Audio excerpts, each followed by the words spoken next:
അമേരിക്കയും ഇസ്രയേലും ചേർന്ന് ആക്രമണം ആരംഭിക്കുന്നതിന് 3 ദിവസം മുമ്പ് തന്നെ ഇറാന് ഉത്തര കൊറിയയിൽ നിന്ന് ഒരു ആണവായുധം കൈക്കലാക്കാമായിരുന്നു എന്ന് US പ്രസിഡന്റിന്റെ മുൻ സുരക്ഷാ ഉപദേഷ്ടാവ് പറഞ്ഞിരിക്കുകയാണ്.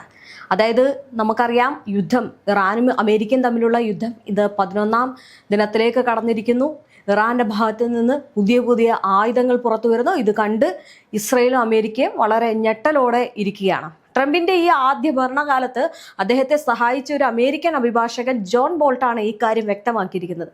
ഉത്തര കൊറിയൻ സർക്കാരിന് ഒരു വിമാനത്തിൽ ഒരു ആണവ ഉപകരണം സ്ഥാപിക്കാനും മാത്രമല്ല റഷ്യയിലൂടെ അത് വഴിതിരിച്ചു വിടാനും അഭ്യർത്ഥന ലഭിച്ച് 72 മണിക്കൂറിനുള്ളിൽ ഇത് ഇറാനിലേക്ക് എത്തിക്കാനും കഴിയുമെന്നാണ് അദ്ദേഹം ചൂണ്ടിക്കാട്ടുന്നത്. എത്ര വലിയ കാര്യമാണല്ലേ ഇത്! ഇറാനെയും ഇസ്രായേലിനെയും സംബന്ധിച്ചിടത്തോളം വലിയ നിർണായകമായിട്ടുള്ള ഒരു കാര്യം കൂടിയാണ്. അതായത് ഇറാനെ എങ്ങനെയെങ്കിലും കീഴടക്കാൻ നോക്കുന്ന അമേരിക്കയ്ക്ക് ഇത്തരം രീതിയിലുള്ള വാർത്തകൾ അല്ലെങ്കിൽ ഇങ്ങനെയൊക്കെ പറയുന്നത് കേൾക്കുന്നത് ഏറ്റവും കൂടുതൽ ഭയപ്പെടുത്തുന്നുണ്ട്. നേരത്തെ ചൈന വന്നിരുന്നു, ഇപ്പം ഉത്തര കൊറിയയും കൂടി ഏകദേശം ഇറാനൊപ്പം ആകുന്നതോടെ വലിയ ഭീഷണിയിലാണ് അമേരിക്ക ഉള്ളത്.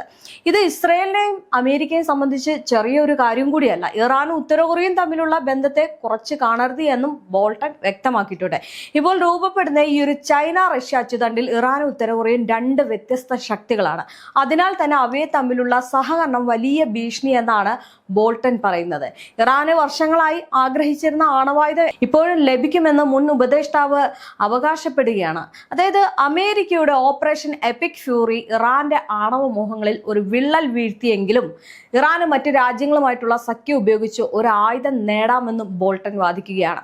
നമുക്കറിയാം, ഈ അയൺ ഡോമുകളെ തകർക്കുന്ന അത്യാധുനിക രീതിയിലുള്ള മിസൈലുകളാണ് ഇറാന്റെ പക്കലുള്ളത്.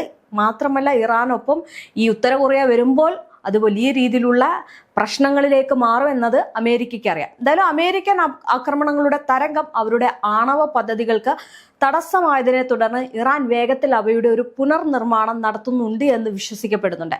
ഈ പിതാവ് അയത്തുള്ള അലി ഖമേനിയുടെ വധത്തെ തുടർന്ന് മുജ്തബ ഖമേനി ഇറാന്റെ ഒരു പുതിയ പരമോന്നത നേതാവായിട്ട് സ്ഥാനമേറ്റതിന് 2 ദിവസങ്ങൾക്ക് ശേഷമാണ് അഭിഭാഷകന്റെ ഈ ഒരു പരാമർശം പുറത്തു വരുന്നത്.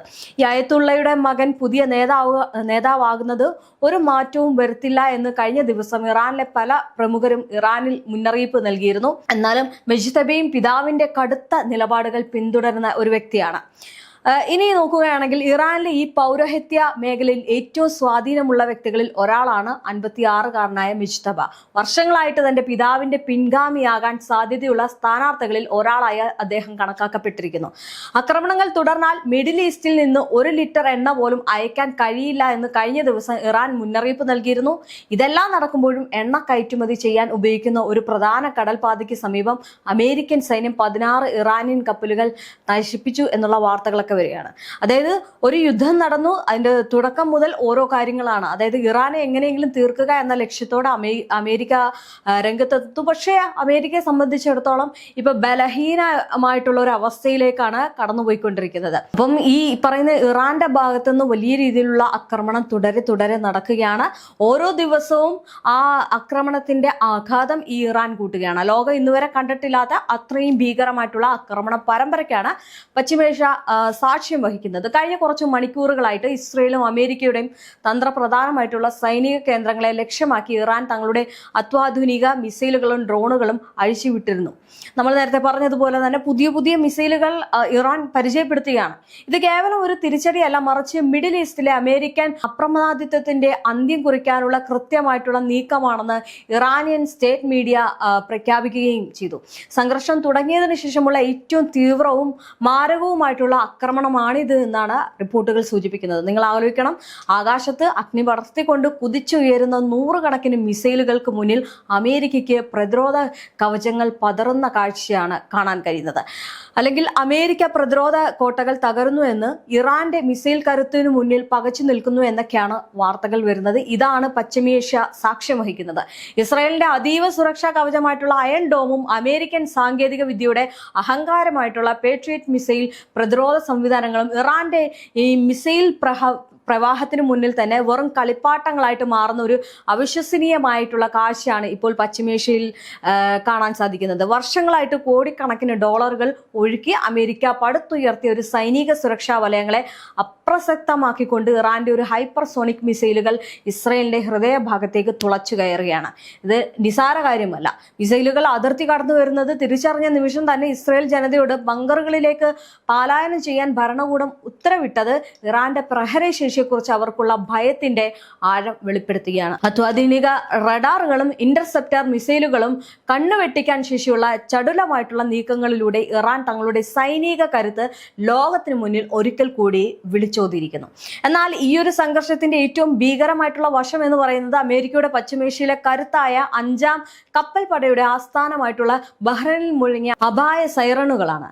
അമേരിക്കൻ നാവികസേനയുടെ ആധിപത്യം ഉറപ്പിക്കുന്ന ഈ ഒരു തന്ത്രപ്രധാന കേന്ദ്രം പോലും ഇറാന്റെ ദൂരപരിധിയിലാണെന്ന യാഥാർത്ഥ്യം അമേരിക്കയെ അക്ഷരാർത്ഥത്തിൽ പരിഭ്രാന്തിയിലാഴ്ത്തി ഇരിക്കുകയാണ്. ഈ വിമാനവാഹിനി കപ്പലുകളും ഡിസ്ട്രോയിഡറുകളും ഈ അണിനിരത്തി മിഡിൽ ഈസ്റ്റിൽ ഭരണം നടത്തുന്ന അമേരിക്കയ്ക്ക് സ്വന്തം ആസ്ഥാനത്തെ പോലും സുരക്ഷിതമാക്കാൻ കഴിയാത്ത അവസ്ഥയാണിന്നുള്ളത്.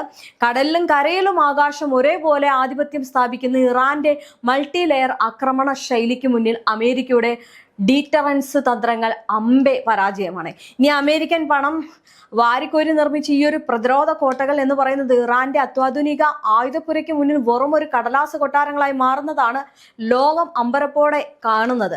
ഈ അമേരിക്ക നൽകുന്ന ഉറപ്പുകൾ വിശ്വസിച്ച് ഇറാന്റെ വാതിലിൽ മുട്ടുകുത്തി നിൽക്കുന്നവർക്ക് അല്ലെങ്കിൽ മുട്ടുന്നവർക്കൊക്കെ ലഭിക്കുന്ന ഈ ഒരു പ്രഹരം ആഗോള അധികാര സമവാക്യങ്ങൾ മാറുന്നതിന്റെ സൂചനയാണ്. ഒറ്റ കാര്യം മാത്രമേ ഇറാന് പറയാനുള്ളൂ, അതായത് ഞങ്ങളെ പിടിച്ചടക്കാൻ പറ്റത്തില്ല, ഞങ്ങളുടെ അധികാരം ഞങ്ങൾക്ക് തന്നെയാണ്, അത് മറ്റൊരാളിൽ ഏൽപ്പിക്കില്ല. ഇറാന്റെ ഓരോ മിസൈലും വെറും ഒരു സ്ഫോടനം മാത്രമല്ല, മറിച്ച് ദശകങ്ങളായിട്ട് മിഡിൽ ഈസ്റ്റിൽ വേരൂന്നിയ അമേരിക്കൻ സാമ്രാജ്യത്തിന്റെ അടിത്തറയിളക്കുന്ന പ്രകമ്പനങ്ങളാണ്. ഈ പറയുന്ന പശ്ചിമേഷ്യയുടെ ആകാശം ഇറാന്റെ അഗ്നിബാധകളാൽ ചുവക്കുമ്പോൾ അവിടെ അസ്തമിക്കുന്നത് ആഗോള പോലീസ് ചമയുന്ന അമേരിക്കയുടെ അവസാനത്തെ ആധിപത്യം കൂടിയാണ്. മിസൈലുകൾ വർഷിക്കുന്ന സ്ഫോടനങ്ങളെക്കാൾ മാരകമാണ് ആഗോള വിപണിയുടെ സിരകളെ ലക്ഷ്യം വെച്ചുള്ള ഇറാന്റെ ഈ നീക്കങ്ങൾ. ലോകത്തിന്റെ ഊർജ്ജ കേന്ദ്രമായിട്ടുള്ള പശ്ചിമേഷ്യയിലെ എണ്ണപ്പാടങ്ങളെ യുദ്ധക്കളമാക്കുന്നതിലൂടെ അമേരിക്കൻ ഡോളറിന്റെ അപ്രമാദിത്വത്തെയാണ് ഇറാൻ നേരിട്ട് വെല്ലുവിളിക്കുന്നത്. സൗദി അറേബ്യയുടെ അതിപ്രധാനമായിട്ടുള്ള എണ്ണ ശുദ്ധീകരണശാലകൾക്ക് നേരെ ഇറാന്റെ ചടുലമായിട്ടുള്ള ഡ്രോണുകൾ ഇരച്ചെത്തുമ്പോൾ തടഞ്ഞു നിർത്താൻ ശ്രമിക്കുന്ന അമേരിക്കൻ പ്രതിരോധ സംവിധാനങ്ങൾ പോലും ഭയത്തിലാണ്. ഓരോ തവണയും എണ്ണ വിതരണ ശൃംഖലയിൽ ചെറിയൊരു വിള്ളൽ വീഴുമ്പോഴും അമേരിക്കയെ സ്റ്റോക്ക് മാർക്കറ്റുകൾ കൂപ്പുകുത്തുകയാണ്. ഈ ഇന്ധനവിലയിലെ അസ്ഥിരത അമേരിക്കയിലെ ഒരു സാധാരണക്കാരന്റെ ജീവിതത്തെ ശ്വാസം മുട്ടിക്കുമ്പോൾ ദശകങ്ങളായിട്ട് ഈ ഒരു പ്രദേശം അടക്കിപ്പരിച്ച് സൂപ്പർ പവർ എന്ന അമേരിക്കൻ പദവി ചോദ്യം ചെയ്യപ്പെടുകയാണ്. ഒറ്റ കാരണമേ ഉള്ളൂ, ഇറാൻ അടിക്കടി ആക്രമണം നടത്തുകയാണ്, പുതിയ പുതിയ ആയുധങ്ങൾ ലോകത്തിന് മുന്നിൽ പരിചയപ്പെടുത്തുകയാണ്, അവരുടെ കരുത്ത് എത്രത്തോളം ഉണ്ടെന്ന് അവർ വെളിപ്പെടുത്തുകയാണ്.